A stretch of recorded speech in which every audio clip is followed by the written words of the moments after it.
ജയകുമാർ കൂടി ചേരുകയാണ്, association president. Shri Jayakumar, ഇപ്പോൾ ജോയിന്റ് കൗൺസിൽ പ്രതിനിധി പറഞ്ഞത് ഞങ്ങൾ അങ്ങനെ വിശ്വസിക്കുന്നില്ല ഇത് സർക്കാർ വിജിലൻസിന് കൊടുക്കാതെ ഈ കേസ് അവസാനിപ്പിക്കും എന്നാണ്. അങ്ങനെ അവസാനിപ്പിച്ചു കഴിഞ്ഞു എന്നാണ് ഞങ്ങൾക്ക് മനസ്സിലാകുന്നത്. പ്രതികരണം. ഇത് കൂടുതൽ വിവരങ്ങൾ ഇതുമായി ബന്ധപ്പെട്ട് ലഭ്യമല്ല എങ്കിലും ഇതൊരു മുഴുവൻ എൻ്റയർ സിവിൽ സർവീസ് പണിയെടുക്കുന്ന എല്ലാവരെയും ബാധിക്കുന്ന ഒരു വിഷയമാണിത്. ഇത് കൊടുക്കുന്ന ഒരു തെറ്റായ സന്ദേശമാണ്. സാധാരണ ഇങ്ങനെ ഒരു ഒഫൻസ് നടന്നാൽ ഇന്ത്യയിലെ ശിക്ഷാ നിയമങ്ങൾ അനുസരിച്ചുള്ള നടപടികൾ ഉണ്ടാകേണ്ടതാണ്. ഞങ്ങൾ ഇതിന്റെ തുടക്കം തൊട്ട് പറഞ്ഞു, ഇതിന്റെ എല്ലാ എവിഡൻസും ടാമ്പർ ചെയ്തിട്ടുണ്ട്.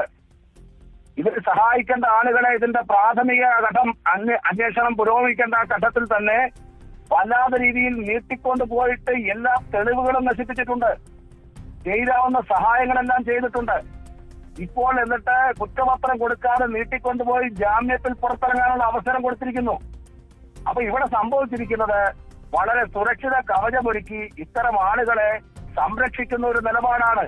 അത് വളരെ തെറ്റായ ഒരു സന്ദേശമാണ്. ട്രഷറി പോലെയുള്ള ധനകാര്യ സ്ഥാപനങ്ങളിൽ പണം സൂക്ഷിക്കാൻ അല്ലെങ്കിൽ പണം കൈകാര്യം ചെയ്യുന്ന സ്ഥാപനങ്ങളിൽ ഇരിക്കുന്ന ജോലിക്കാരുടെ ക്രെഡിബിലിറ്റി പൊതുസമൂഹം വിലയിരുത്തും. ഇത്തരത്തിലുണ്ടാകുന്ന വിഷയങ്ങൾ സിവിൽ സർവീസിന്റെ സംബന്ധിച്ചിടത്തോളം അത് വലിയ ദൂരവ്യാപകമായ പ്രത്യാഘാതങ്ങൾ ഉണ്ടാക്കും. വളരെ നന്ദി ജയകുമാർ പ്രതികരിച്ചതിന്.